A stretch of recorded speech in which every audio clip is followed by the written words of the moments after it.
Aksi unjuk rasa jelang hari pemungutan suara diawali masa mahasiswa dengan melakukan long march dari Jalan Medan Merdeka Selatan menuju kawasan Patung Kuda di Jalan Medan Merdeka Barat, Gambir, Jakarta Pusat, Senin siang tadi.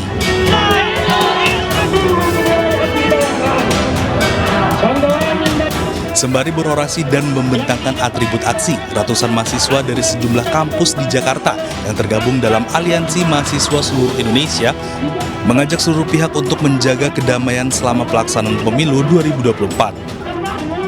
Selain itu, massa juga menolak kampus dijadikan sebagai alat politik praktis, serta menolak rencana pemakzulan terhadap Presiden Joko Widodo yang dinilai tidak bekerja maksimal.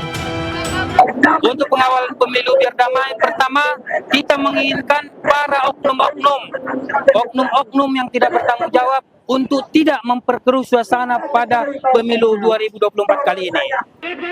Menjaga pelaksanaan pemilu berjalan damai, aman, jujur, adil, dan rahasia. Mahasiswa akan melakukan pengawasan langsung di tiap-tiap TPS saat hari pemungutan suara 14 Februari nanti. Dari Jakarta, Rani Sanjaya, iNews melaporkan. Tapi kita belum menemukan apa itu demokrasi buat semuanya. Jaringan masyarakat sipil di daerah istimewa Yogyakarta menggelar aksi damai. Aksi yang bertajuk Gejayan Memanggil Selamatkan Demokrasi ini digelar di Yogyakarta. Aksi ini diikuti oleh jaringan gugat demokrasi yang terdiri dari beberapa lembaga dan aktivis Jogja yang berhimpun dalam forum Cikdi Tiro, Aliansi Rakyat Bergerak dan Gejayan Memanggil. Aksi mulai dilakukan dari kampus Universitas Islam Indonesia, kemudian menuju kantor PP Muhammadiyah dan bundaran UGM, lalu berakhir di Jalan Gejayan. Kegiatan ini digelar untuk mengkritik pemerintah dan menuntut ditegakkannya hukum demi kemajuan demokrasi terutama dalam pemilu 2024.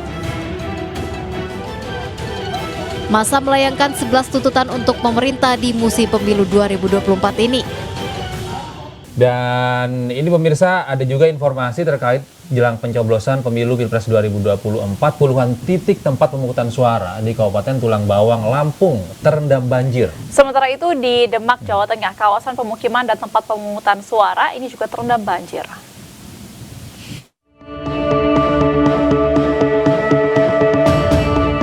Intensitas hujan yang tinggi membuat puluhan titik yang rencananya akan dijadikan tempat pemungutan suara di Kabupaten Tulang Bawang, Lampung terdampak banjir. Ada sebanyak 41 titik lokasi yang rencananya menjadi tempat pemungutan suara dari total 1.307 TPS yang berada di Kabupaten Tulang Bawang terendam banjir. Menurut Ketua Komisi Pemilihan Umum Kabupaten Tulang Bawang, saat ini pihaknya akan mengambil langkah untuk memindahkan lokasi TPS yang banjir ke lokasi yang tidak terdampak banjir. Sementara itu, kawasan pemukiman di wilayah Kecamatan Karanganyar, Demak, Jawa Tengah masih tergenang banjir setinggi 50 cm sampai 1,5 meter. Mensikapi pelaksanaan pemilu serentak 2024, Bupati Demak, Aistianah, mendesak KPU untuk mengeluarkan kebijakan terkait pelaksanaan pemilu di lokasi bencana banjir Karanganyar. Karena meluasnya banjir, sedikitnya 18 desa di Kecamatan Karanganyar dan Kecamatan Gajah, Kabupaten Demak tergenang air. Banjir ada di beberapa titik dan tadi malam semakin luas lagi karena kiriman air dari atas ini yang tentunya tadi kita juga koordinasikan untuk dipersiapkan mungkin kejadian terburuk untuk memindahkan TPS yang sudah direncanakan oleh KPU. Sudah ini berkoordinasi, sudah bersurat resmi, bahkan kami sudah mengumpulkan para stakeholder, BPBD, Pemda, PPK, semuanya kita undang termasuk peserta pemilu, saksi pasangan calon, dan juga LODPD, dan kami mau bersepakat untuk melakukan pemilu pemungutan suara susulan. Hingga saat ini banjir masih merendam puluhan belasan ribu rumah di Kecamatan Karanganyar dan sebagian warga terpaksa mengungsi jauh dari rumahnya. Dari Tim Liputan iNews melaporkan. Ya, sementara itu ya Gede dan pemirsa, ini ada juga puluhan petugas pengawas tempat pemungutan suara atau PTPS di Grobogan dilarikan ke beberapa fasilitas kesehatan diduga keracunan. Ya, para petugas TPST ini mengalami mual, muntah, diare, dan panas tinggi usai menyantap nasi kotak saat apel persiapan pemilu.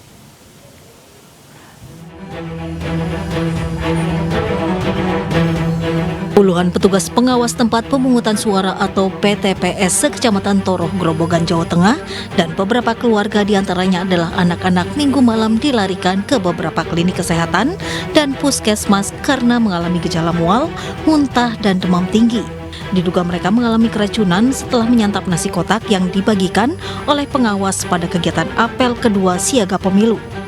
Berdasarkan data yang diperoleh Badan Pengawas Pemilu Grobogan, Jawa Tengah, ada sebanyak 65 orang yang mengalami keracunan.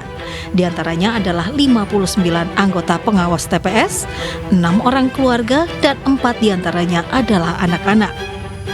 Hingga saat ini ada 4 korban, 1 diantaranya dewasa dan 3 anak-anak masih menjalani perawatan di klinik dan puskesmas. Itu habis makan katanya itu Pak, nggak makan yang lainnya enggak. Terus ajar jam 3 udah mulai perutnya sakit, terus ke belakang. Terus habis itu kan mandi, acara disagih kan jam 6.30 ya. Itu mandi, habis mandi langsung sarapan juga sudah, tapi cuma nasi sedikit gitu toh. Terus ke sanggih, sampai sanggih itu istirahat sebentar, acara mau dimulai malah muntah di situ, lemas di situ. Memang pasien kemarin ada yang kesini 1, anaknya posisinya lemas, lampu matanya sudah cekung, sudah putih. Kemudian saya sarankan untuk ke IGD, keluarganya punya BPJS yang bisa digunakan.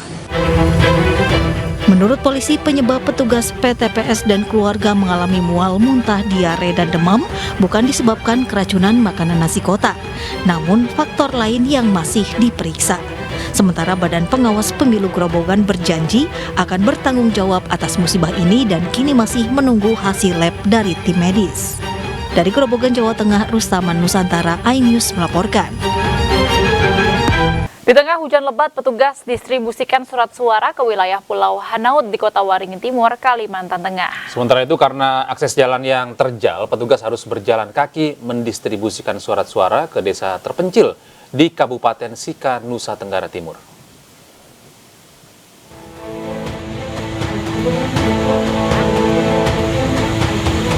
Meski hujan deras, petugas PPK Kecamatan Pulau Hanaut, Kabupaten Kota Waringin Timur, Kalimantan Tengah, bersama aparat TNI Polri berjibaku memindahkan ratusan paket logistik pemilu dari kapal motor ke dermaga.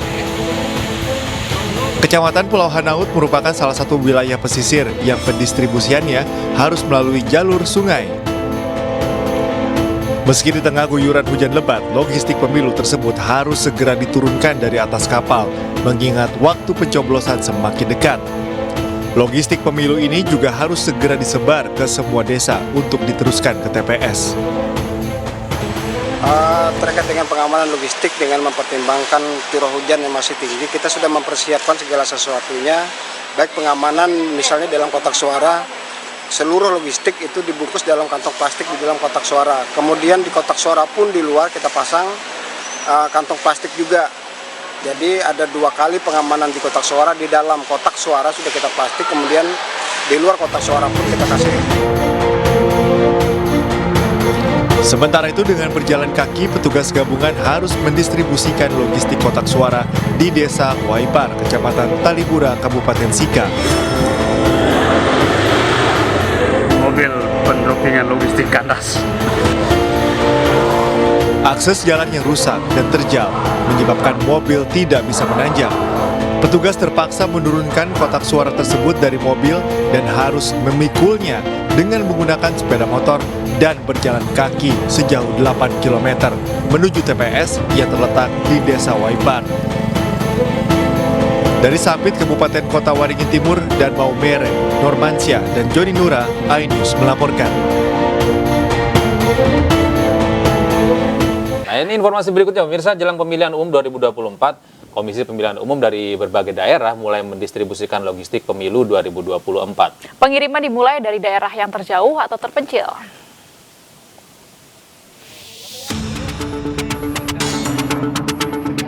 Jelang Pesta Demokrasi 2024 pada 14 Februari nanti, logistik pemilu mulai dikirim. Dengan pengawalan ketat TNI serta Polri, logistik diantar menggunakan kapal melalui Pelabuhan Karangatu ke Pulau Tunda, Kecamatan Tirtayasa, Kabupaten Serang dengan jarak tempuh 2 jam. Logistik yang dikirim ialah kotak suara, surat suara, alat tulis, dan logistik lain untuk mengakomodir 1.032 pemilih yang terdapat di Pulau Tunda. Pada 14 Februari nanti panitia juga akan menyediakan genset selama 24 jam karena keterbatasan akses listrik di Pulau Tunda. Untuk pemilih yang merantau akan difasilitasi kapal dari Pelabuhan Karangatu. Pendistribusian logistik juga dilakukan Komisi Pemilihan Umum Kabupaten Mamasa. Pendistribusian dilakukan ke sejumlah kecamatan terjauh di Kabupaten Mamasa, seperti Kecamatan Pana, Tabang, Tabulahan, Mesawa, dan kecamatan lain yang jaraknya jauh dari kota Mamasa. Dalam kalkulasi kita bahwa daerah-daerah ini telah memiliki daerah-daerah atau desa-desa yang terpencil, sehingga kita utamakan daerah-daerah ini atau kecamatan ini kita dahulukan. Nah, terkait dengan armada, kami menggunakan 16 armada untuk hari ini. Pendistribusian logistik dilepas secara resmi oleh KPU Kabupaten Mamasa bersama Polda Sulawesi Barat dan Bawaslu. Pendistribusian logistik diharapkan tidak ada kendala hingga tiba di lokasi. Tim Liputan iNews melaporkan. Selanjutnya kita ke informasi dari Jawa Barat, pemirsa. Sejumlah warga di Cimahi mengaku kebingungan dengan surat suara pemilu tahun 2024 saat digelar simulasi pencoblosan. Ya, mereka juga kesulitan untuk melipat suara.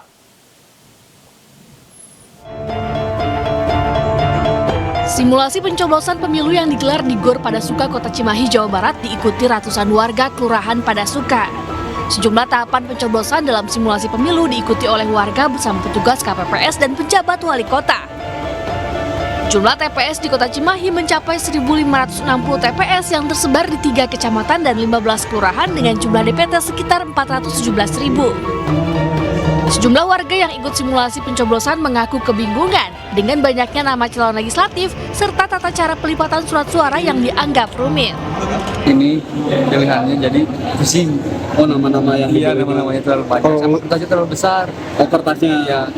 Jadi membutuhkan waktu untuk melipatnya kembali gitu. Ya, melipatnya susah, lama. Calon legislatif yang saya dapatkan itu kadang-kala melipatnya kembali sulit. Ya. Nah, sementara kalau kita lipat, kita jelas lipatan itu mana yang DPD, Presiden gitu ya, mana yang DPR RI, mana yang DPR Provinsi dan DPR Kota Cimahi itu jelas. Warnanya masing-masing itu, ada yang kuning, hijau, biru, merah gitu ya, dan hitam atau abu-abu. Saat pencoblosan tanggal 14 Februari, masyarakat akan memilih 5 jenis surat suara, yakni surat suara Presiden dan Wakil Presiden, DPR RI, DPRD Provinsi, DPD, serta DPRD Kabupaten Kota. Dari Cimahi, Jawa Barat, Yono, iNews melaporkan. Nah, pemirsa, jelang pemilu nih ya, ada beberapa informasi mengenai lelahnya petugas KPPS karena sudah mulai rapat-rapat terus ya. Ini salah satunya, pemirsa, di Magetan, Jawa Timur diduga kelelahan seorang anggota KPPS meninggal dunia sesaat usai menjalani rapat TPS. Iya, pihak panitia pemungutan kecamatan ini memastikan anggota KPPS tersebut lolos kualifikasi meski memiliki sejarah kesehatan hipertensi.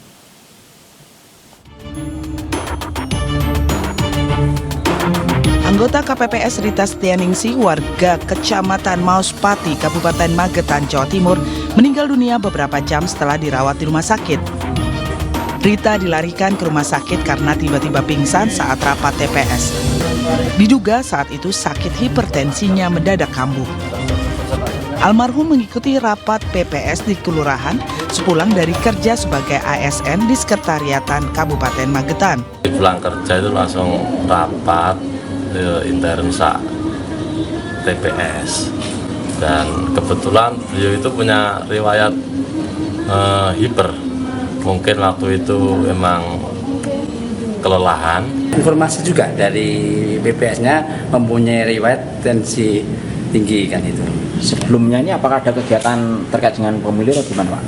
Ya, hanya menginformasi pemberitahuan ke pemilih. Ketua PPK Mauspati memastikan jika almarhum memenuhi persyaratan sebagai anggota KPPS meski memiliki rekam jejak hipertensi. Dari Magetan, Jawa Timur, Asfi Manar, iNews melaporkan. Baik pemirsa, sejumlah warganet juga mempertanyakan nih keamanan sistem informasi rekapitulasi atau Sirekap milik KPU yang kerap mengalami gangguan. Betul, warganet ini meragukan transparansi dan keakuratan Sirekap dibandingkan sistem informasi penghitungan suara yang digunakan pada pemilu 2019 lalu.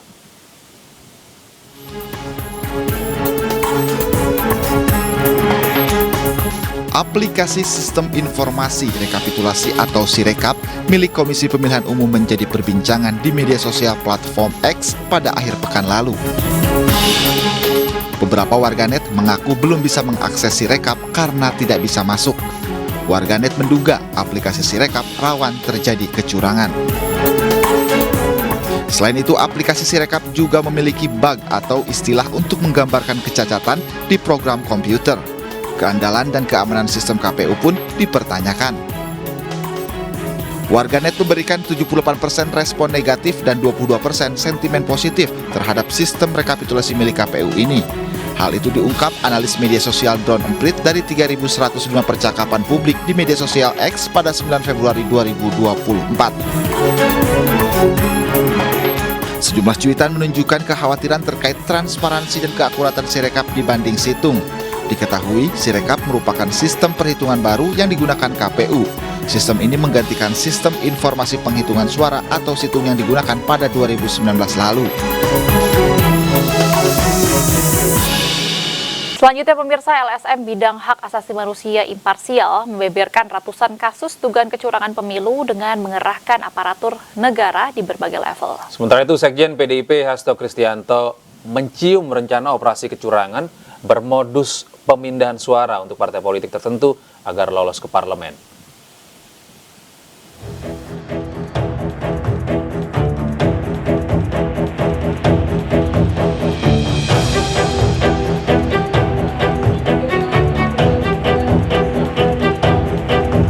Lembaga swadaya masyarakat yang bergerak di bidang hak asasi manusia imparsial membeberkan temuan 121 kasus dugaan kecurangan pemilu selama masa penetapan Capres-Cawapres yakni 13 November 2023 hingga 5 Februari 2024. Kecurangan diduga turut dilakukan aparatur negara di berbagai level. Nah, secara umum berdasarkan hasil pemantauan kawan-kawan, ya, dari kasus-kasus yang ditemukan, secara umum dapat dikatakan bahwa memang ada indikasi kuat, ya, dari kasus-kasus yang kita kumpulkan adanya penggunaan penyalahgunaan kekuasaan negara di berbagai level. Jadi ada mobilisasi, ya, mobilisasi sumber daya negara, ya, sumber daya ini kan banyak, gitu ya, bisa orang, bisa anggaran, bisa kewenangan, ya, pengaruh, gitu ya, untuk kepentingan kampanye dan pemenangan kandidat yang secara kuantitatif, ya, 121 ini bisa jadi ini puncak gunung es, gitu kan, ibaratnya, gitu. Ini yang berhasil kita dokumentasikan. Bisa jadi, gitu ya, ada banyak kasus-kasus lain, gitu kan. Adapun Sekjen PDI Perjuangan Hasto Kristianto mengaku mencium adanya rencana operasi kecurangan pada pemilu 2024. Modusnya berupa pemindahan suara ke parpol tertentu yang dekat dengan penguasa agar lolos masuk parlemen. Hasto juga membeberkan waktu rawan kecurangan pada hari pencoblosan, yakni sekitar pukul 12 siang atau jelang TPS ditutup. Baik-baiknya agar tidak disalahgunakan. Di beberapa wilayah laporan dari rapat Commander Calls yang kami lakukan tadi pagi, muncul berbagai gerakan-gerakan untuk memindahkan suara dari partai-partai tertentu dipindahkan ke partai yang belum lama muncul yang dekat dengan kekuasaan. Nah, ini yang kemudian juga harus diwaspadai karena mintanya tidak main-main dengan menekan para kepala desa oleh aparatur oknum-oknum dari Polri, kalau di Jawa, kalau di luar Jawa ada oknum-oknum dari TNI untuk memberikan suara per desa itu 200-300 ya kepada PSI. Mereka akan mengawal para saksi kami dan kemudian berbagai potensi-potensi kecurangan juga sudah kami simulasikan. Crucial time-nya misalnya jam 12 ya, ketika ada pemilih yang tidak terdaftar dalam DPT tapi memiliki KTP, itu mereka berhak datang, kemudian dengan surat keterangan, maka manajemen surat suara ini harus dilakukan dengan sebaik-baiknya agar. Sementara itu, Ketua KPU Hasyim Asyari meminta masyarakat percaya komisi yang dipimpinnya bekerja sesuai aturan, profesional, dan selalu menjaga integritas serta netralitas, sehingga pemilu bisa dikawal secara jujur dan adil. Antisipasi mencegah kecurangan pemilu kerap dilontarkan sejumlah pihak, termasuk para capres dan cawapres. Mereka mengajak seluruh pendukungnya untuk mengawal jalannya pemungutan dan penghitungan suara di seluruh TPS. Tim Liputan iNews melaporkan. Pemirsa, Gubernur Daerah Istimewa Yogyakarta, Sri Sultan Hamengkubuwono X membenarkan dirinya diminta Presiden Joko Widodo untuk menjembatani pertemuan dengan Ketua Umum PDI Perjuangan Megawati Soekarno Putri. Ya, namun menurut Sri Sultan, ia hanya menunggu instruksi dari Presiden Joko Widodo. Menurut Sri Sultan Hamengkubuwono X, permintaan itu disampaikan Presiden saat berkunjung ke kediamannya di Keraton Kilen, Komplek Keraton Yogyakarta 28 Januari lalu. Namun hingga saat ini dirinya masih menunggu arahan Presiden. Sementara itu terkait permintaan pertemuan dua tokoh nasional tersebut, Sultan mengatakan bukan dari dirinya, melainkan datang dari Presiden Jokowi.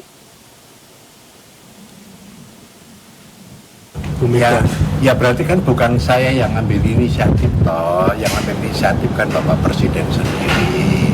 Ya terserah Bapak Presiden, mau perlu ketemu Mbak Mega yang mau saya fasilitasi, enggak kan gitu. Kalau bisa ketemu sendiri kan ya syukur. Tapi kalau saya kan sifatnya pasif. Nah kalau Presiden enggak, tolong kok saya diantar misalnya gitu. Enggak ada yang enggak kok. Ya terserah Bapak Presiden sendiri.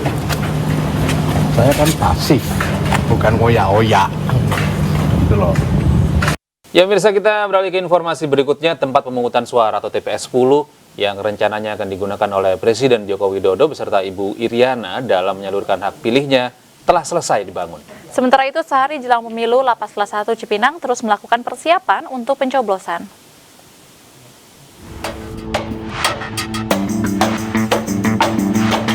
Inilah tempat pemungutan suara 10 atau TPS 10 yang merupakan TPS Presiden Jokowi dan Ibu Iriana Jokowi akan menyalurkan hak pilihnya pada 14 Februari 2024 mendatang. TPS yang dibangun di halaman kantor Lembaga Administrasi Negara atau LAN, Jalan Veteran Gambir, Jakarta Pusat ini telah selesai dibangun petugas PPS Kecamatan. Selain meminta LAN membantu menyiapkan sejumlah perangkat pendukung seperti kursi, meja, dan papan tulis, pihak PPS Kecamatan Gambir juga telah berkoordinasi dengan Pas Pampres, polisi, dan Satpol PP untuk membantu pengamanan saat hari pencoblosan. Di TPS ini sendiri ada 120 daftar pemilih tetap yang direncanakan akan menyalurkan hak pilihnya untuk ikut menentukan presiden dan wakil presiden mendatang.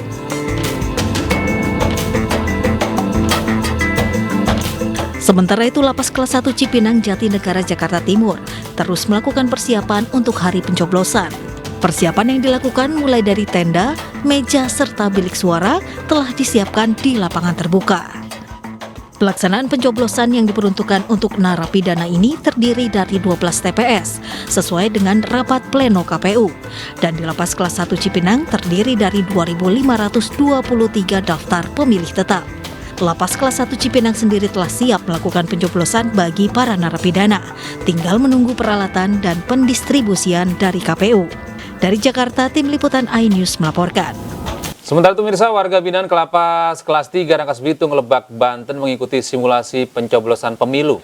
Beberapa warga binaan mengaku kebingungan lantaran banyaknya peserta pemilu yang ada di surat suara.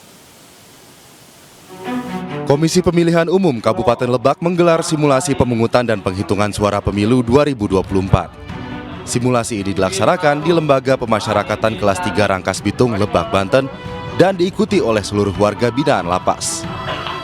Simulasi diawali penyerahan surat panggilan ke petugas KPPS, menerima surat suara, mencoblos hingga memasukkan surat suara ke dalam kotak suara dan diakhiri mencelupkan jari ke dalam tinta. Beberapa warga binaan mengaku kebingungan karena banyaknya peserta calon yang ada di surat suara. Dulu kan waktu pas semua ada apa tuh? satu itu nggak tercantum namanya, yang dua kan sama banyak kan itu foto-foto wakil terus sama foto-foto presidennya. Ya, jadi kesulitannya itu karena banyaknya itu ya? Iya. Punya. Ya, harapannya pada proses pemilihan di lapas agar kondusif, aman dan terkendali. Jelang pencoblosan, pihak lapas siap menggelar pencoblosan dan mensukseskan pemilu tahun 2024 bersama dengan warga binaan. Dari Lebak, Banten, Iskandar Nasution, iNews melaporkan. Beralih ke informasi berikutnya, akibat kesalahan prosedur, KPU Kota Makassar menarik logistik yang telah didistribusikan ke sejumlah kecamatan dan beberapa pulau. Bawaslu Kota Makassar telah melayangkan klarifikasi kepada KPU.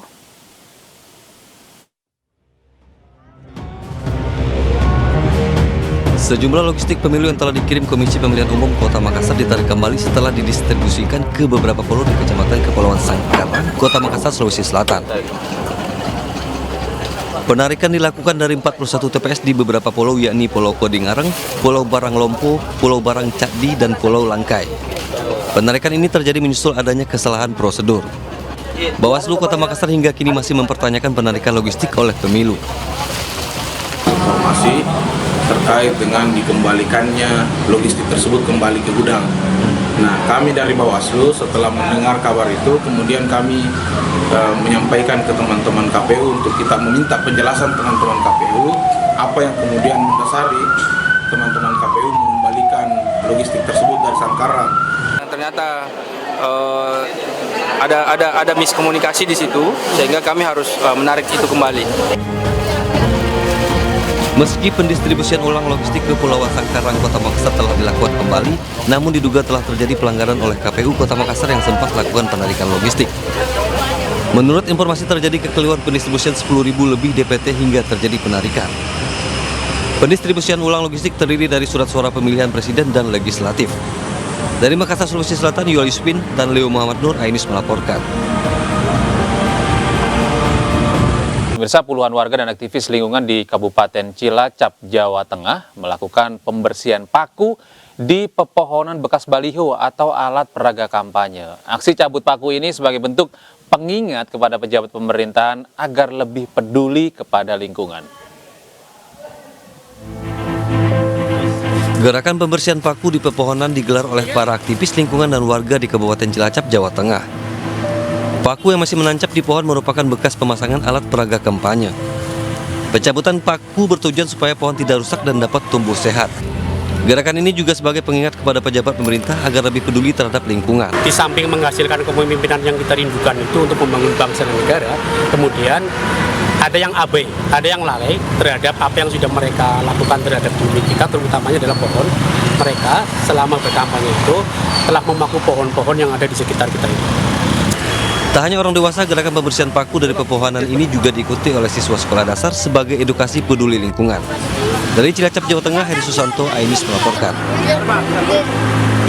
Iya, setuju sekali pemirsa. Meskipun dalam rangka politik begitu ya, sebaiknya berbagai kepentingan maupun dalam rangka pemilu ini tidak boleh merusak lingkungan. Meskipun terlihat sepele mungkin dengan hanya memaku poster begitu di pohon, tapi ini bisa saja sebuah langkah yang tidak pro terhadap lingkungan. Dan ini kita beralih ke informasi berikutnya pemirsa. Film dokumenter Dirty Food karya Dandi Dwi Laksono yang akhir-akhir ini viral nih pemirsa, tidak bisa dicari di YouTube. Film ini diduga terkena shadow ban atau menyembunyikan konten yang dianggap tidak sesuai dengan kebijakan platform.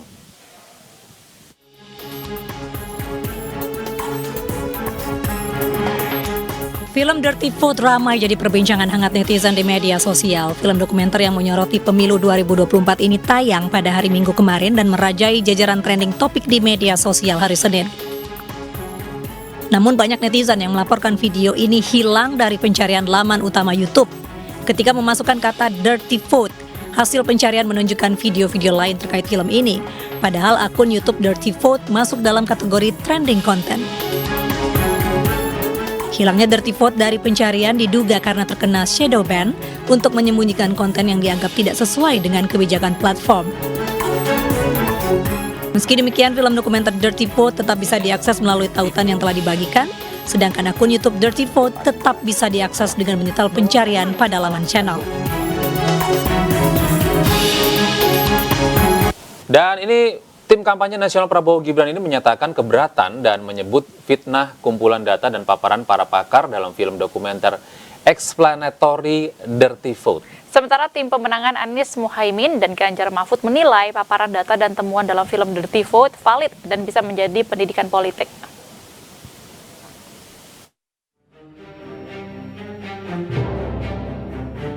Film dokumenter explanatory Dirty Vote menjadi pembahasan di lini masa hingga menjadi trending topic. 3 pakar hukum tata negara yang menjadi aktor dari film dokumenter ini, yakni Bivitri Susanti, Ferry Amsari, dan Zainal Arifin Mohtar, memaparkan kumpulan data dan temuan beragam dugaan kecurangan pemilu 2024. Namun film yang dirilis 3 hari jelang pencoblosan pemilu justru dinilai tim kampanye Prabowo Gibran sebagai fitnah. Memang film ini sengaja didesain untuk diluncurkan di masa tenang ini, ya karena cara-cara yang fair untuk bertarung secara elektoral sudah tidak mampu lagi mereka lakukan. Kita kan gini aja, kalau nggak suka dengan salah satu paslon, kan ini event pemilu, ya kita dukung paslon yang lain, kita lakukan cara-cara yang sesuai koridor elektoral. Sementara tim pemenangan Ganjar Mahfud mengapresiasi film dokumenter Dirty Vote sebagai film yang mampu memberi pendidikan politik. Anda tentu boleh tidak setuju dengan film ini, tapi menurut saya film ini adalah pendidikan politik yang bagus. Pendidikan politik yang penting buat masyarakat, buat kita semua, untuk punya kemelekan ya, atau literacy politik, political literacy ya, dalam memahami dinamika politik di Indonesia. Nah yang saya tidak mau adalah jangan baperan gitu. Banyak orang baperan kalau dikritik. Juru bicara Timnas Anies Muhaimin Iwan Tarigan menilai paparan para pakar hukum tata negara dalam film Dirty Vote sesuai dengan fakta. Data yang terhimpun valid dan runut sehingga sulit dikatakan sebagai fitnah. Kurang dari 24 jam film dokumenter garapan Dandi Laksono melalui rumah produksi Watchdog ditonton lebih dari 1 juta kali. Tim Liputan iNews melaporkan. Ya, pemirsa, merespon film Dirty Vote, Wakil Presiden Ma'ruf Amin menyatakan pemerintah bakal memperhatikan kritik terhadap dugaan kecurangan pemilu 2024. Ya, Kiai Ma'ruf juga menekankan jangan sampai pemilu 2024 ini menimbulkan perpecahan di masyarakat. Nanti tentu pemerintah, kalau itu sasarannya pemerintah, tentu pemerintah akan memperhatikan suara-suara itu, saya kira. Ya, saya kira kita harapkan bahwa keinginan-keinginan yang lebih baik itu tentu harus direspon dengan baik pula. Barangkali itu. Yang penting pemilu ini berjalan dengan baik dan juga tidak terjadi hal-hal yang kita khawatirkan, terutama jangan sampai terjadi perpecahan di masyarakat kita atau juga karena adanya pemilu kemudian terjadi permusuhan. Ya, di masa tenang pemilu muncul film dokumenter Dirty Vote yang kurang dari 24 jam telah ditonton jutaan penonton. Ya, masing-masing tim pemenangan Capres-Cawapres pun buka suara. Dan berikut tanggapan akademisi dan pengamat tata negara dari dialog program iNewsroom kemarin. Kan sebuah cermin dalam kehidupan sebuah negara demokrasi seperti Indonesia. Ya ada pro dan ada yang kontra. Saya kira ini sebuah warna-warninya sebuah negara demokrasi ya. Pro kontra itu biasa dan wajar. Tetapi saya kira tergantung pada sudut pandang masing-masing ya. Yang pro tentu melihat mungkin dari sisi pro-nya, yang tentu yang kontra melihat dari sisinya sendiri. Dari aspek mungkin kepentingannya tidak terpenuhi seleranya, melihat bahwa ini ada unsur fitnah, ada unsur ya kampanye terselubung dan sebagainya. Tapi yang pro juga melihat ini fakta. Nah, terlepas dari pro dan kontra, saya kira yang paling esensi dari film ini ada pesan yang mau disampaikan oleh para, katakanlah teman-teman ahli hukum tata negara melihat bahwa ada indikasi pemilu di tahun 2024 ini penuh dengan potensi kecurangan, dan bahkan melalui putusan MK, melalui putusan DKPP misalnya, semuanya telah membuktikan ada pelanggaran kode etik. Pelanggaran kode etik di MK misalnya sudah dijatuhkan kepada mantan ketua MK. Terus di level komisioner KPU tentu 7 komisioner itu juga telah terbukti melalui putusan DKPP ya pelanggaran kode etik. Semuanya berkaitan dengan persoalan Gibran. Nah, titik persoalannya adalah pencalonan Gibran. Saya kira yang dilakukan ya oleh film ini adalah upaya untuk menyatukan potongan-potongan fakta yang sebenarnya juga sudah bisa dilihat oleh publik dan bisa ditemukan oleh publik gitu ya. Kalau mereka mau mencari informasi itu di media, karena kan informasi yang disajikan di dalam film itu memang sumbernya jelas gitu ya. Ada pemberitaan dari media massa, kemudian juga ada fakta-fakta persidangan yang dipaparkan gitu. Jadi tidak ada sesuatu yang sifatnya opinionated gitu ya, semata-mata adalah asumsi atau dugaan-dugaan dari 3 ahli hukum tata negara yang menjadi narasumber di dalam film ini gitu ya. Jadi menurut saya sumbangsi dari film ini justru memberikan gambaran yang utuh gitu loh dari informasi-informasi peristiwa-peristiwa yang sebenarnya dilihat oleh publik ya secara terpisah-pisah gitu. Film ini memperlihatkan bahwa ada proses panjang ya, ada peristiwa-peristiwa yang saling berkaitan, yang saling terperangkai, yang kemudian dengan melihat peristiwa itu secara utuh satu persatu, publik ya bisa melihat bahwa upaya kecurangan pemilu yang dilakukan secara sistematis, secara terstruktur dan secara masif memang bisa dibuktikan gitu ya, memang bisa dilihat berdasarkan tadi peristiwa-peristiwa itu. Nah itulah yang sebenarnya menjadi tugas gitu ya dari akademisi ketika menganalisis sebuah peristiwa, dia bukan hanya sekedar melihat potongan-potongan peristiwa, tetapi melihat fenomena yang jauh lebih besar, fenomena yang jauh lebih substansial yang terjadi pada pemilu 2024 kali ini. Dan saya kira apa yang disampaikan di dalam film Dirty Votes gitu ya, kalaupun memang ada hal yang sifatnya asumtif, itu kan sebenarnya tinggal di counter saja gitu ya, informasi mana yang keliru misalnya yang disampaikan di dalam film itu. Nah data itu yang harusnya disajikan gitu ya. Jadi kalau kita mau melihat apakah data ini sahih atau tidak, apakah ada counter data gitu ya, apakah ada counter argumen. Ya pemirsa, berikutnya Kemenparekraf menggelar diskusi bersama puluhan komunitas pegiat pariwisata dan Ekraf Jawa Timur di Surabaya.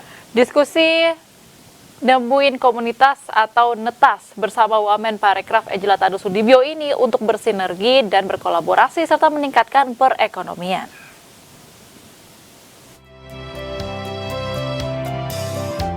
Wamen Parekraf Ejlatano Sudibyo mengajak berbagai komunitas di Jawa Timur terus bersinergi dan berkolaborasi meningkatkan perekonomian terkait bonus demografi. Kolaborasi ini sebagai wadah untuk menghidupkan komunitas ekonomi kreatif menjadi jembatan demi menyongsong Indonesia Emas 2045. Hal ini disampaikan Ejlatano Sudibyo dalam diskusi Nemuin Komunitas atau NETAS bersama 35 komunitas pegiat pariwisata dan Ekraf Jawa Timur di Surabaya. Diskusi ini ditargetkan dapat menghasilkan ide serta gagasan untuk peningkatan pariwisata dan ekonomi kreatif Indonesia. Kami juga menghadirkan narasumber penting yaitu Ibu Wamen Parekraf, Ibu Ejlatano Sudibyo, dan tentunya beliau memberikan beberapa catatan pentingnya untuk selalu berkarya dan juga berkolaborasi. Jadi positioning komunitas ini di Kemenparekraf sangat luar biasa. Bukan hanya sebagai partner, tetapi juga bagaimana melakukan aktivasi berbagai komunitas di daerah, sehingga mereka juga value-nya naik, secara pengembangan komunitas juga sangat berkembang. Kegiatan Netas yang merupakan agenda rutin Kemenparekraf ini akan berlanjut di Jakarta dengan menggelar diskusi bersama komunitas lari atau ASN Run pada tanggal 18 Februari mendatang. Dari Surabaya, Jawa Timur, Yuda Prawira, iNews melaporkan. Kita ke informasi mengenai kelangkaan dan kenaikan harga beras ini mulai dirasakan oleh masyarakat DKI Jakarta sejak 2 bulan terakhir. Ya, pemirsa, dan baik pedagang maupun pembeli di Pasar Cipinang, Jakarta mengaku sangat terdampak dari hal ini dan berharap pemerintah segera bertindak. Kelangkaan beras terjadi di sejumlah pasar tradisional dan retail modern di DKI Jakarta. Akibat kelangkaan tersebut, harga beras pun melonjak. Kenaikan harga dan kelangkaan beras ini tentu saja membuat masyarakat baik pembeli maupun pedagang resah. Harga beras medium di Pasar Induk Beras Cipinang pada Selasa pagi berada di kisaran Rp750.000 per 50 kg atau Rp13.000 hingga Rp15.000 per kilogram. Sedangkan beras premium menyentuh angka Rp18.500 per kilogram. Terakhir yang sekitar 2 bulan terakhir ini memang cepat banget naiknya, hampir setiap hari, 2 hari, 3 hari, 2 hari gitu naik terus gitu ya. Jadi sangat memberatkan juga ya. Kalau bagi pedagang ini agak ribet juga karena barangnya juga langka. Kita cari jenis tertentu kadang-kadang nggak ada. Sementara itu, pemerintah Provinsi DKI Jakarta menyebut salah satu penyebab beras langka adalah karena belum memasuki masa panen raya.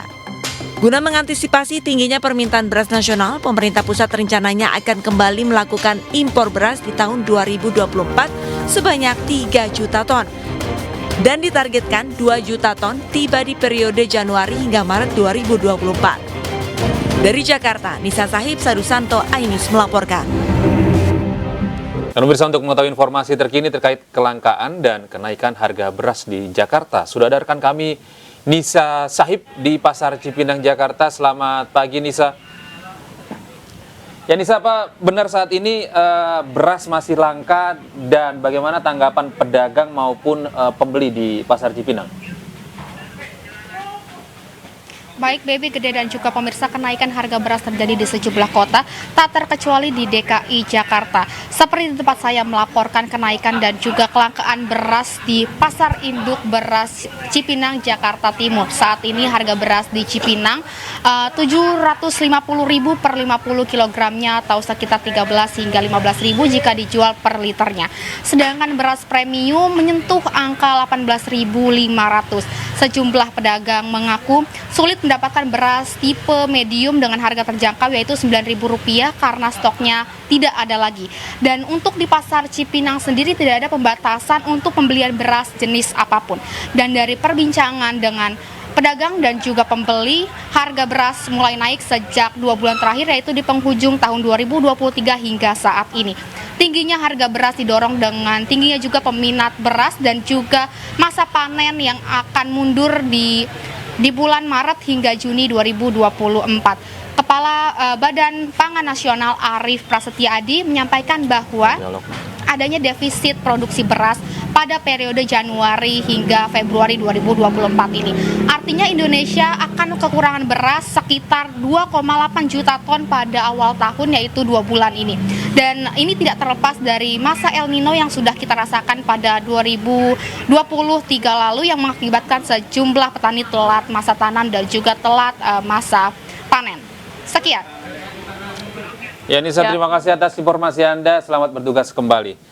Pemirsa, gelontoran bansos di masa kampanye pemilu 2024 terus menjadi sorotan tajam. Kritikan terkait bansos juga muncul dari Guru Besar Universitas Paramadina yang menyebut bansos sudah menjadi alat politik.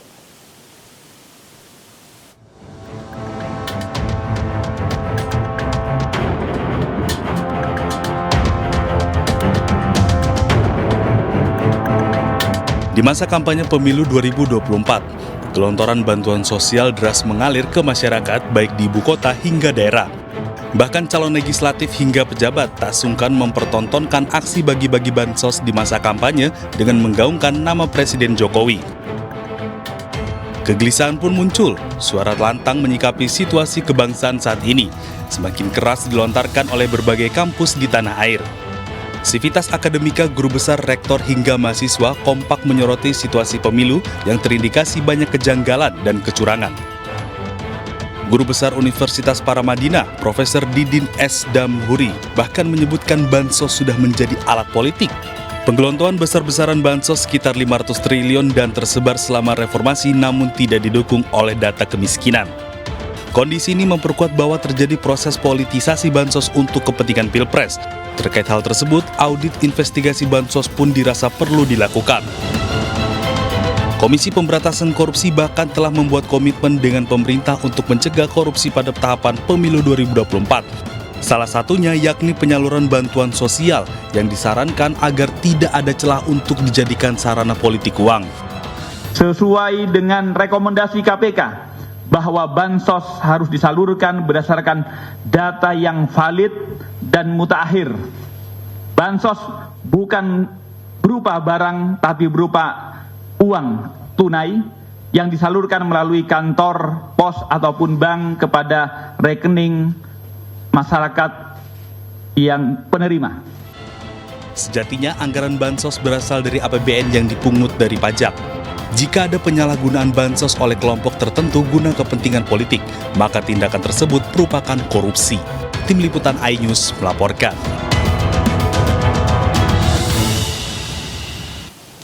Berikutnya pemirsa, gelombang protes terkait politisasi bansos masih terus berlanjut. Lalu apakah kelangkaan beras ada kaitannya dengan bansos yang jor-joran dikeluarkan pemerintah? Dan bagaimana pendapat pengamat terkait permintaan audit bansos? Dan sudah bergabung bersama kami ekonom Universitas Indonesia, Ibu Nina Sapti Triaswati, dan pengamat politik Pak Ubedillah Badrun.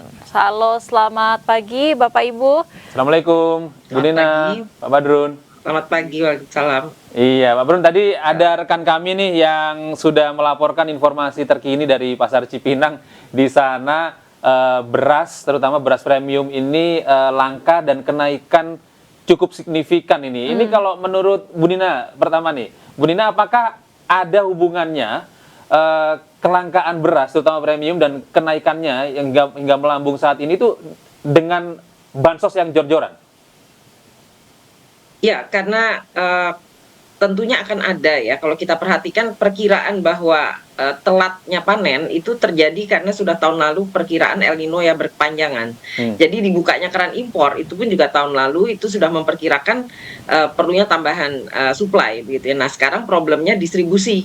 Jadi kalau kita lihat di pasar yang terjadi kenaikan harga itu berarti tidak match-nya antara impor kepada masyarakat yang dipakai untuk masyarakat dan impor yang tentu digunakan juga untuk kebutuhan bansos gitu ya. Jadi ada kemungkinan distribusi menjadi masalah pelik di sini. Jadi benarkah distribusi itu merata? Karena cadangannya dilaporkan merata gitu ya oleh ketua Bulog ya. Tetapi yang menjadi problem kan distribusinya kemana begitu. Jadi apakah distribusi bansos? Karena kalau di pasar itu naik harganya berarti kelangkaan dari sisi supply yang ada di pasar. Ya, jadi perkiraan itu bisa saja ya, potensinya ada di situ. Lalu Bu Nina, ini terkait audit bansos sebenarnya bisa dilakukan dan siapa sebenarnya bisa mengajukan? Ya, karena kita tahu persis bahwa tujuan dana perlindungan sosial ya bukan hanya dana yang dalam bentuk pemberian sembako beras ya, itu ada banyak pos ya di dana perlindungan sosial yang 496 triliun. Nah, itu punya tujuan masing-masing gitu ya. Jadi pada umumnya tentu untuk target pengentasan atau penanggulangan kemiskinan. Nah, itu kan berarti targetnya adalah harusnya satu data yang sistematis ya, yang sama gitu ya, dan alokasinya harusnya tepat sasaran. Nah, jadi kalau ada pertanyaan apakah perlu audit, ya saya pikir di dalam tujuan pengentasan kemiskinan tentu perlu diaudit. Karena benarkah itu tepat sasaran? Jadi jangan sampai uang yang besar sekali, nanti 496 triliun dengan masing-masing posnya, itu harusnya punya audit yang berhubungan dengan targetnya gitu ya. Dan di situ gunanya audit kan untuk melihat kalau ada kesalahan ya harus diperbaiki. Terutama pada data, kita sadar ini datanya lemah sekali, karena data yang digunakan kan bukan data yang tahun 2023 atau 2024, tapi data sebelumnya. yang belum tentu diupdate, belum tentu diperbaiki gitu ya. Harusnya kan reguler perbaikan. Nah, jadi matching antara data yang disetor dari desa, kabupaten, kota dan sampai ke pusat itu belum tentu data itu yang dipakai, tapi data yang dipakai adalah data yang sebelumnya gitu ya. Nah, ini yang mengkhawatirkan kan. Jadi ada masalah di dalam pendataan, tapi juga apakah ini sengaja atau tidak disengaja, itu yang harus dilihat kan. Kalau memang datanya ada tapi tidak tepat sasaran, ya berarti masih pakai data. Dan yang dikhawatirkan tidak pakai data lagi, dibagi begitu saja. Nah, ini yang lebih berbahaya begitu ya. Gunanya audit adalah membandingkan itu. Kita beralih ke Pak Badrun. Pak Badrun, kalau Anda melihat kondisi seperti saat ini ya, ada bansos yang digelontorkan dengan nilai yang cukup fantastis begitu ya. Dan kemudian saat ini ada kelangkaan beras di pasar terkait beras premium dan kenaikannya yang melambung. Nah, kalau menurut Anda, ini apakah ada korelasinya, Pak Badrun? Ya, saya kira kalau kita cermati memang ada beberapa keanehan sebetulnya. Pertama, jumlah bansos menjelang pemilu kok naik begitu. Ya. Padahal dibanding dengan tahun 2020, di mana pada saat itu kita mengalami COVID, sekarang jauh lebih besar gitu bansosnya. Jadi ada semacam irasionalitas di dalam naiknya jumlah angka bansos. Kemudian yang kedua, karena ini menjelang pemilu, maka berpotensi sangat kuat dimanfaatkan untuk kepentingan politik tertentu. Dan itu kemudian juga terbukti kan beberapa kali misalnya kampanye dari partai tertentu menggunakan diksi yang kemudian bisa ditafsirkan sebagai kepentingan politis. Kebetulan diksi yang keluar itu adalah penting kuat kan di dalam kontestasi politik begitu. Jadi memang selain keanehan dan ada korelasinya menurut saya dengan situasi politik sekarang. Dan kalau lihat keanehan-keanehan kelangkaan beras, kemudian harga beras yang naik, ini juga menunjukkan manajemen beras kita atau politik beras kita itu buruk begitu Mas. Ya, politik beras yang buruk itu berdampak kepada masyarakat sebetulnya. Karena manajemen beras yang seharusnya mampu dipenuhi dengan jumlah lahan pertanian kita yang begitu luas untuk bisa meningkatkan produksi beras kan harusnya terpenuhi gitu. Tapi kenapa tanah kita yang subur untuk pertanian padi, lalu kemudian kita gagal untuk memenuhi kebutuhan beras masyarakat sehingga harga beras begitu naik. Ini juga membuka kemungkinan analisis bahwa ada kemungkinan ada mafia beras di situ yang bermain dalam persoalan impor beras misalnya.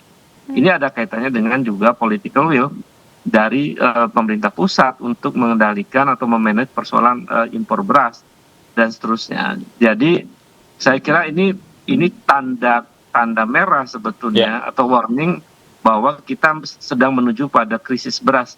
Karena negara-negara lain juga sedang mengalami maksud saya begini, kita mengandalkan impor kan cukup tinggi impornya hampir 2 juta ton begitu kurang lebih, bahkan targetnya sampai 5 juta ton kalau tidak salah ya Bu Nina ya. Itu kan membutuhkan impor kemana gitu. Kalau impornya kemudian ke India juga sepertinya akan nolak untuk mengekspor berasnya. Mau impor ke Thailand juga sama, mau impor ke Vietnam juga sama. Jadi ada problem juga di negara lain untuk menahan diri untuk tidak ekspor. Nah, kalau kita kemudian terlalu mengandalkan impor, ya inilah situasinya sekarang akibatnya. Jadi salah kebijakan menurut saya dari manajemen beras kita buruk, itu dampaknya luar biasa. Dan parahnya situasi buruk seperti ini dimanfaatkan untuk kepentingan politis itu Mas. Ini yang saya nggak habis pikir sebetulnya. Ini model kekuasaan menurut saya seperti ini perlu dikoreksi lah. Kira-kira begitu Mas. Ya, artinya Pak Badrun, kelangkaan beras saat ini dan harga yang melambung ini merupakan dampak yang ditimbulkan dari bansos menurut Anda? Ya bisa jadi karena overload bansosnya, terlalu banyak anggaran untuk bansos, lalu kemudian bansos dikonversi menjadi beras begitu. Seharusnya beras untuk kepentingan non bansos misalnya, lalu dipakai, bisa jadi itu dampak dari situ kan. Karena ya tadi saya katakan manajemen berasnya nggak beres, gitu, ada problem di situ. Nah, saya kira itu, Mas. Baik, kita ke Bu Nina. Bu, lalu cara untuk mengecek apakah ini ada kejanggalan begitu ya terkait pertanyaan-pertanyaan kita tadi, ini apakah cara satu-satunya hanyalah audit bansos? Ya, audit itu kan sebetulnya mekanisme untuk mengecek ulang apakah tepat sasaran atau tidak, gitu ya. Jadi kalau kita bicara investigatif itu kalau ada penyimpangannya, begitu, dan itu yang diangkat apakah itu disengaja atau tidak. Kalau disengaja berarti menjadi sebuah temuan korupsi, ya, potensi menjadi korupsi. Nah, yang paling penting kan sebetulnya kalau kita lihat tahun lalu pun sudah naik besar sekali impor beras, ya. Jadi kalau tahun ini akan diimpor, itu diharapkan bisa menolong harga, gitu. Jadi kalau dikaitkan dengan bansos itu perlu diaudit, ya tentu jawabannya ya, karena mekanisme ini kan sudah berjalan, pembagian bansos itu secara rutin katanya kan. Nah, yang perlu dilihat sasarannya tepat apa enggak, gitu. Itu yang paling penting. Kenapa? Karena kalau tidak tepat sasaran berarti sudah pula impor dengan uang itu kita bagikan tetapi tidak tepat sasaran, berarti ada kerugian negara di situ ya. Apalagi kalau itu disengaja karena dibagi tanpa data yang seharusnya sudah ada datanya tapi tidak digunakan. Nah, itu menjadi temuan yang lain lagi gitu ya. Jadi perencanaan itu kan ada prosesnya ya secara administrasi. Jadi harusnya mengikuti prosedur itu, kementerian mana, lalu siapa yang tanggung jawab gitu ya. Nah, ini kan kita harus lihat seperti itu ya. Jadi kalau pelaksanaannya buru-buru dan tidak pakai data, itu kekhawatirannya besar sekali terhadap penyimpangan. Tidak sesuai dengan sasaran dan akhirnya ada dampak-dampak buruk di kemudian hari begitu ya, Bu Nina ya. Baik, terima kasih tepat Bu sasaran Nina, supaya kepada kemiskinan. Pak Badrun atas informasinya hari ini. Terima kasih kesempatan yang sudah bergabung bersama kami di iNews Today. Selamat beraktivitas. Selamat pagi. Pemilu telah memetakan tempat pemungutan suara atau TPS rawan pada pemilu 2024. Iya, Ketua Bawaslu Rahmat Bagja mengatakan pemetaan tersebut dilakukan berdasarkan 22 variabel dan 7 indikator. Tempat pemungutan suara rawan pada pemilu 2024 untuk mengantisipasi gangguan hambatan di TPS pada hari pemungutan suara. Hasilnya terdapat 7 indikator TPS rawan yang paling banyak terjadi, 14 indikator yang banyak terjadi, dan 1 indikator yang tidak banyak terjadi namun tetap perlu diantisipasi. Pemetaan kerawanan tersebut dilakukan terhadap 7 variabel dan 22 indikator, diambil dari sedikitnya 36.136 kelurahan atau desa di 33 provinsi, kecuali DOB, Papua dan Maluku Utara yang melaporkan kerawanan TPS di wilayahnya. Pengambilan data TPS rawan dilakukan selama 6 hari pada 3 sampai 8 Februari 2024. Variabel dan indikator TPS rawan adalah sebagai berikut. Pertama, penggunaan hak pilih, DPT yang tidak memenuhi syarat, DPTB, DPK, dan KPPS di luar domisili. Kedua, keamanan, riwayat kekerasan dan atau intimidasi. Ketiga, kampanye, politik uang dan atau ujaran kebencian di sekitar TPS. Keempat, netralitas penyelenggara, ASN, TNI Polri, kepala desa dan atau perangkat desa. Kelima, logistik, riwayat kerusakan, kekurangan, kelebihan, tertukar dan atau keterlambatan. Keenam, lokasi TPS sulit dijangkau, rawan bencana, dekat dengan lembaga pendidikan, pabrik atau perusahaan, dekat dengan posko atau rumah tim kampanye peserta pemilu dan atau lokasi khusus. Ketujuh, jaringan listrik dan internet. Sementara itu, Komisi Pemilihan Umum menyampaikan kepada masyarakat bahwa daftar pemilih tetap atau DPT dapat dicek secara online. Pengecekan penting dilakukan guna memastikan masyarakat dapat berpartisipasi aktif dalam pemilu 2024. Pemilu sudah semakin dekat, tepatnya pada tanggal 14 Februari 2024, masyarakat yang sudah memiliki hak pilih akan turut berpartisipasi untuk menentukan siapa yang akan memimpin Indonesia dalam 5 tahun ke depan. Untuk memilih, masyarakat harus terdaftar sebagai DPT atau daftar pemilih tetap, dan berikut cara memastikannya.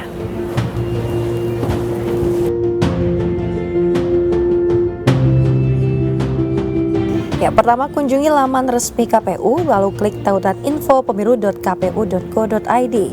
Lalu kita klik cek DPT online. Setelah itu akan muncul pencarian data pemilih, masukkan data berupa nomor induk kependudukan atau NIK yang berjumlah 16 digit atau nomor paspor bagi pemilih luar negeri. Setelah itu kita klik pencarian. Jika Anda sudah terdaftar, maka hasilnya seperti ini. Nanti akan muncul nama, NIK, NKK, nomor TPS, dan juga lokasi TPS untuk Anda memilih para Capres-Cawapres 2024 mendatang. Apabila Anda belum terdaftar, Anda bisa langsung datang ke kantor KPU terdekat untuk memastikan dan juga meminta dicantumkan sebagai daftar pemilih tetap. siapakah yang berhak memilih dalam pemilu 2024 mendatang?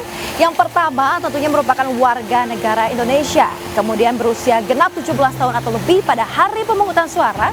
Selanjutnya adalah ini sudah ataupun pernah menikah, kemudian terdaftar di DPT. Selanjutnya adalah memiliki KTP elektronik, kemudian sedang tidak dicabut hak pilihnya.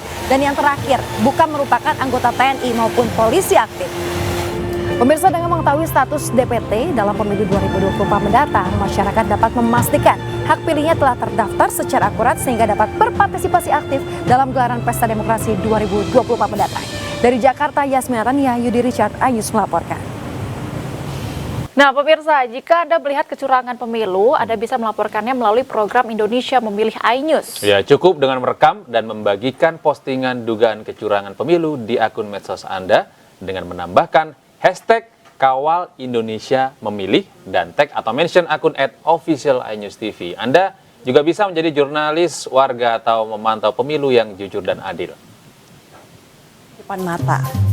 Indonesia, sudah siapkah Anda memilih presiden selanjutnya?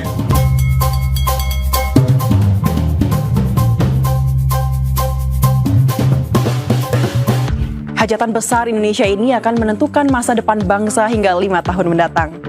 Bukan hanya memilih presiden dan wakilnya. Menurut Undang-Undang Nomor 7 Tahun 2017 tentang pemilihan umum, kita juga akan menunjuk para wakil rakyat di parlemen. Mulai dari anggota DPR, DPD, DPRD provinsi, dan DPRD kabupaten atau kota. Sayangnya, dalam penyelenggaraan pemilu, kita belum bisa bebas sepenuhnya dari berbagai kecurangan dan pelanggaran. Bahkan, di MK dan KPU, pelanggaran pun bisa terjadi. Nah, jika Anda melihat kecurangan dalam pemilu, ayo laporkan lewat Indonesia Memilih, sebuah ajakan untuk mengawal pemilu 2024 oleh iNews TV. Kamu bisa menjadi jurnalis warga untuk memantau pemilu yang jurdil dan bersih. Lalu bagaimana cara melaporkannya? Cukup dengan merekam dan membagikan postingan dugaan kecurangan di akun media sosial kamu. Kemudian gunakan hashtag Kawal Indonesia Memilih dan tag atau mention akun medsos iNews TV di Instagram @official iNews TV dan akun X @official iNews_ dan Facebook @official iNews. Ayo laporkan kecurangan pemilu.